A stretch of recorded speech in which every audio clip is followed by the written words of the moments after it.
Well, good evening again, everyone.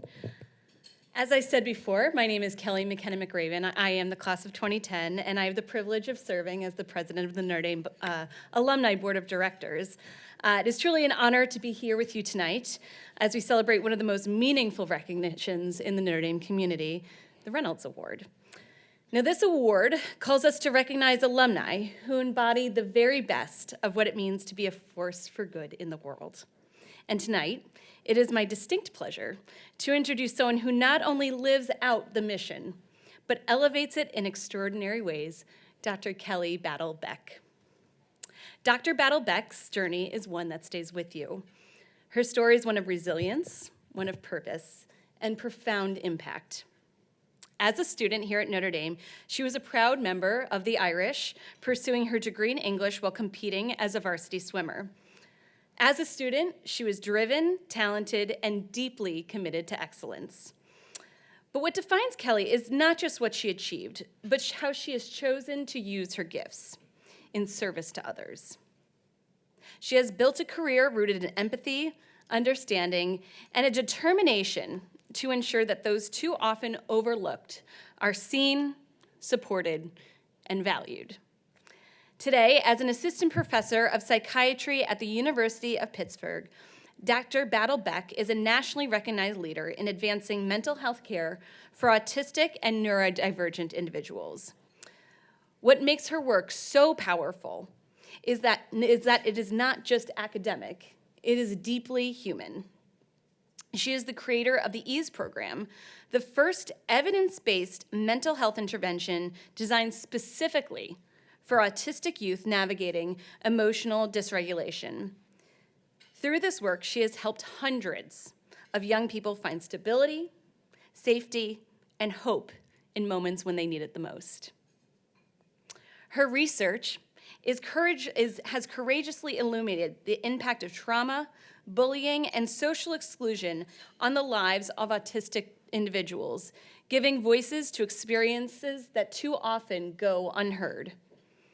She has brought those insights to the national stage, helping to shape how we think about care, policy, and dignity for some of the most vulnerable members of our community. Through her Schools United in Neurodivergent, through her Schools United, sorry, Dr. Battle Beck.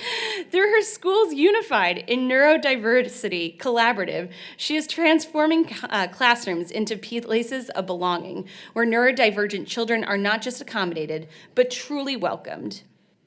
In just the past year, she and her team have trained thousands of educators, clinicians, and providers, extending her compassion and her expertise far beyond what any one person could do alone.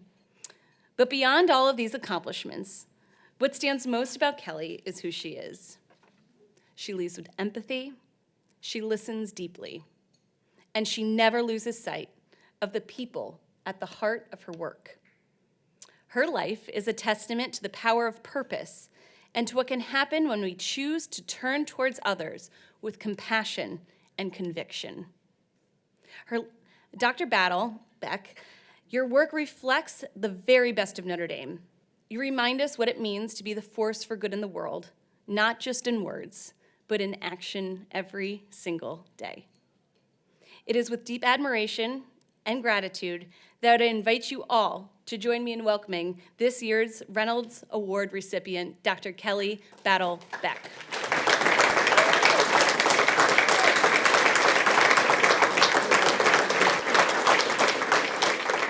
Such a nice introduction. I feel like I shouldn't even speak now. Thank you, Kelly. And thank you, Dr. Panino, for your great work. It's an honor to follow up after that. I have to admit I have slides because I love them, so I promise they won't be overbearing. But really did want to pause and thank you all. Thank you to the Notre Dame Alumni Association and the awards committee, and for all of you that took the time to join here tonight. It means a lot to me. I'm just so deeply honored, and I'm so humbled to receive this award, not only because of what it represents, but because it's from here, from Notre Dame, where all of our hearts will forever stay. I'd like to spend a few minutes with you tonight to tell you my story and to talk to you a little bit about disability and the power of environments. And when I say environments, I mean environments broadly, our physical and social environments that we're born into, the ones that we build and we create, the ones that nurture us, the ones that harm us, and the powerful ways that they shape our lives. I grew up, like many who come here, with generational roots to Notre Dame. Let's make sure this works. There we go. My grandfather attended Notre Dame for undergraduate and graduate school in fine arts. And then my father attended Notre Dame, and he competed on the varsity swim team. I also have an aunt and 2 uncles that attended Notre Dame, and my mom and my aunt attended St. Mary's. So naturally, my brothers and I became absolutely, completely obsessed with Notre Dame at a very young age.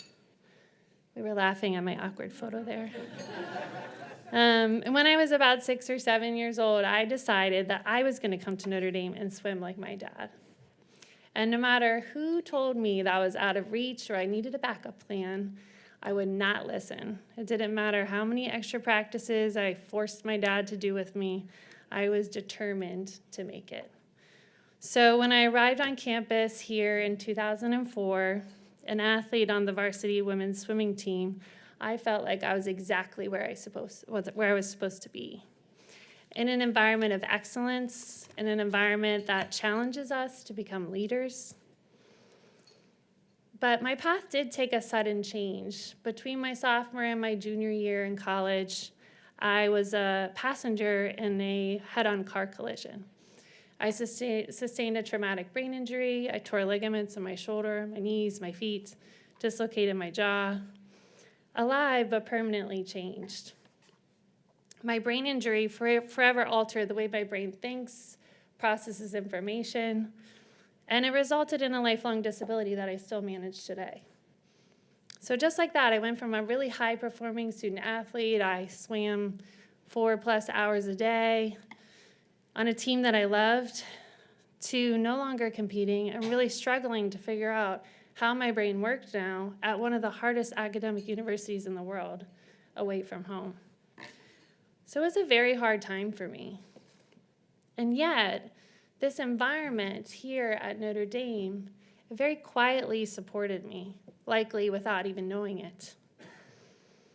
Almost every day, like very many, I would walk to the basilica or the dome and just sit there by myself, kind of empty. And then I would walk down to the grotto and light a candle and ask for help. And I had this one professor, a literature professor, Professor Werge. He had a really quiet, perceptive way about him. He never knew what was going on with me or what I was coping with, but he just kind of knew, I think. So he'd always make a point to say hi to me and not sort of mandate my participation as I was trying to figure out how my brain worked. And I kept going to class. I kept pushing through it just to see him every day. My goofy and bright dorm mates, one of them is here, kept me going just to laugh at their ridiculous stories about their weekends. And my family, my mom, supported me through lots of doctor's appointments and visits. And so I found a way to survive because I felt like I belonged here. That's what Notre Dame does. It makes you feel like you belong, like you're part of a community, and that you matter. So I made a pact with myself. I would take every ounce of that passion and purpose that I had pre-injury, and I would commit it into helping others living with a disability. So it took a couple turns, and I eventually found my way to a PhD program at the University of Pittsburgh. Oh, I forgot my picture of my friends. There they are. Claire's on there. I found my way to the University of Pittsburgh in a rehabilitation sciences PhD. And if you've never heard of that program, it's a PhD, a research PhD in the study of disability and disability advocacy. I also simultaneously became a licensed therapist.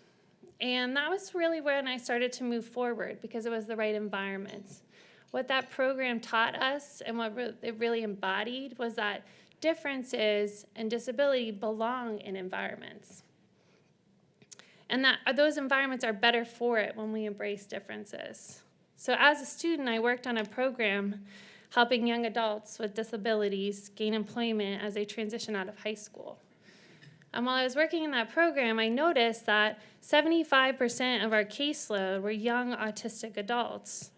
And their two top main barriers to thriving were their mental health and that they weren't fitting in their environments.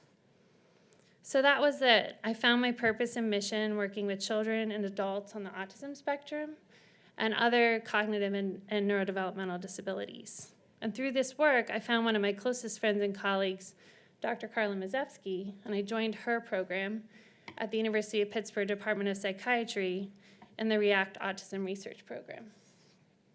And for the last 10 years, I've worked with my colleagues to design and test new mental health programs for autistic and neurodivergent youth. My colleagues and I developed the first evidence-based mindfulness program for autistic youth and teenagers that are at risk for poor mental health and suicidality. It's called the EASE program, or the Emotion Awareness and Skills Enhancement Program, and it teaches children how to notice emotions in their body and then find safe ways to cope with them. And I'm particularly proud that this program that we developed through many iterations is inclusive of autistic children that don't use speech to communicate. We've rigorously tested this across the country with hundreds of families, and we've determined that it works in meaningful ways. And now I lead our efforts to publish this globally and train mental health providers all over and how to use this program and other programs to support their autistic clients. But even as we develop these really great programs, and my colleagues do the same, the mental health crisis in autistic and neurodivergent people is alarming. Autistic people have 2 to 4 times higher the risk of suicidal thoughts and behaviors than the general population, with some autistic children first attempting suicide at the age of 7. Autistic youth are 3 times more likely to be bullied or have childhood trauma. A study I just analyzed a few months ago, 75% of the participants in our national sample experienced childhood abuse, and 40% experienced neglect. And that's double the case of our non-autistic participants that have mental health conditions.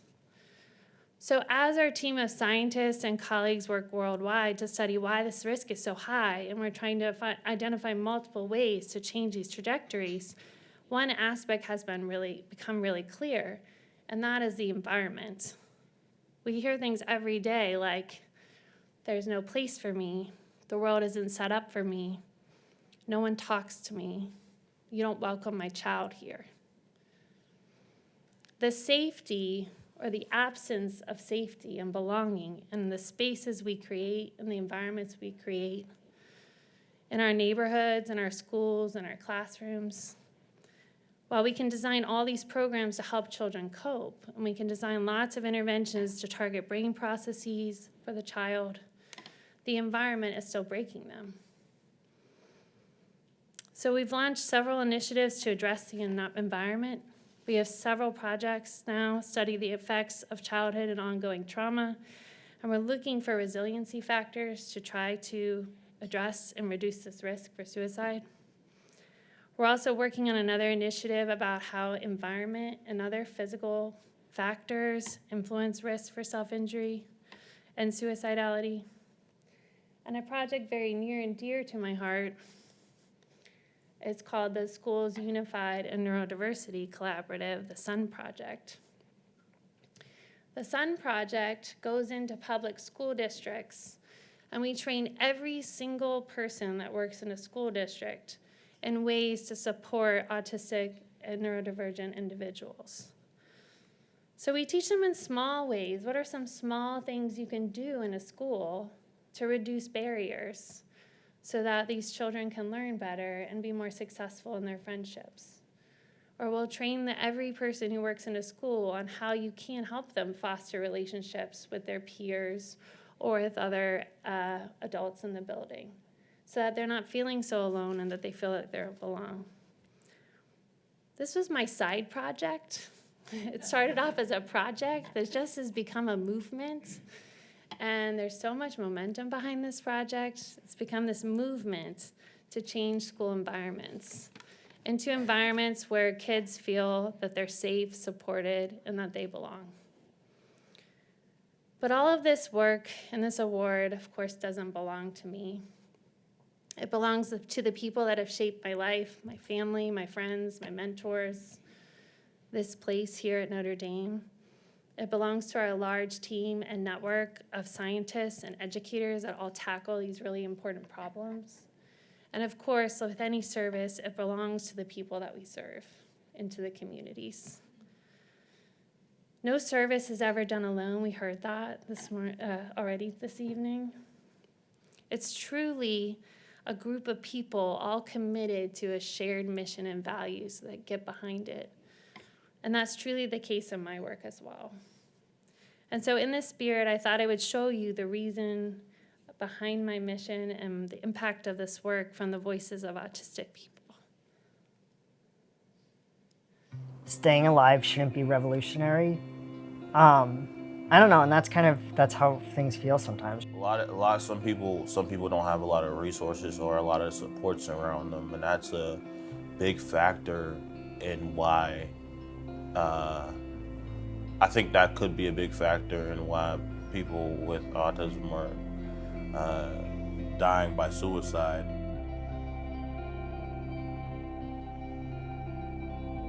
Mental health definitely started to spiral out of control during high school, and I think a lot of it was related to that feeling of being so isolated and not having people, or having people who said that they understood, but then would say, like, you're exaggerating, or that's not what you're feeling.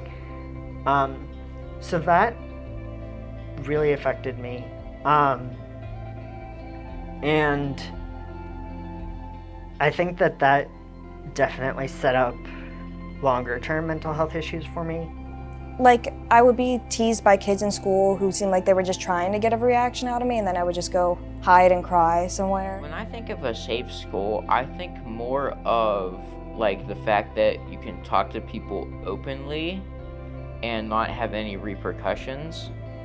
It's always nice to feel welcomed and actually have some type of communication.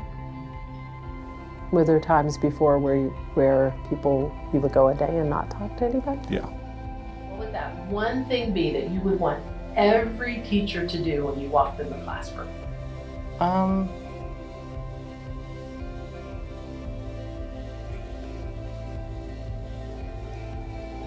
To say hi to everybody. And so how would that make you feel if they said hi to everyone? It would make me feel happy. Is there anything else you want to share with us about how to make schools great? Nothing else? I got one thing I want to share for the camera. Okay. Look, yeah, y'all gotta look very closely. I could lick my nose. Look, y'all. I could lick my nose. Nice.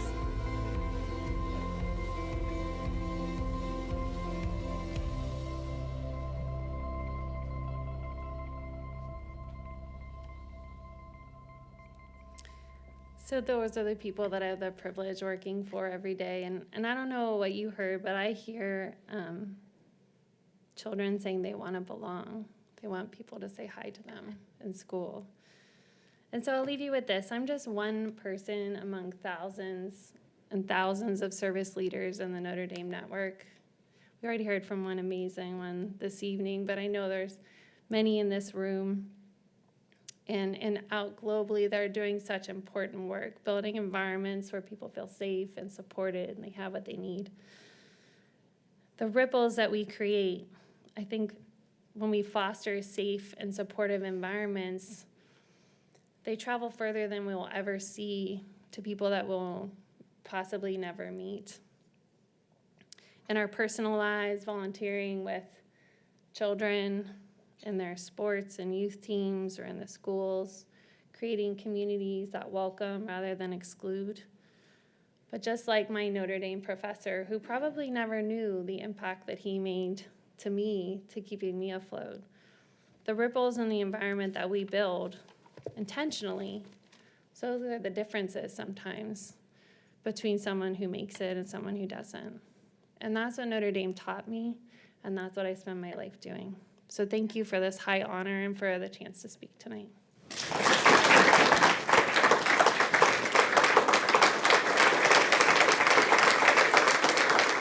Good evening, everyone. My name is Ellen Webb, class of 2003, and I have the privilege of serving on the board as an at-large member. I'm honored to offer the benediction this evening. So as we close this celebration of the Dooley and Reynolds Award recipients, we pause in gratitude for Dr. Panino and Dr. Battle Beck, whose lives reflect the very best of Notre Dame. Tonight's honorees remind us that the Notre Dame spirit is not just something that we carry, it's something that we live. It's present in how we lead, how we serve, and how we show up for others. As James Baldwin wrote, not everything that is faced can be changed, but nothing can be changed until it is faced.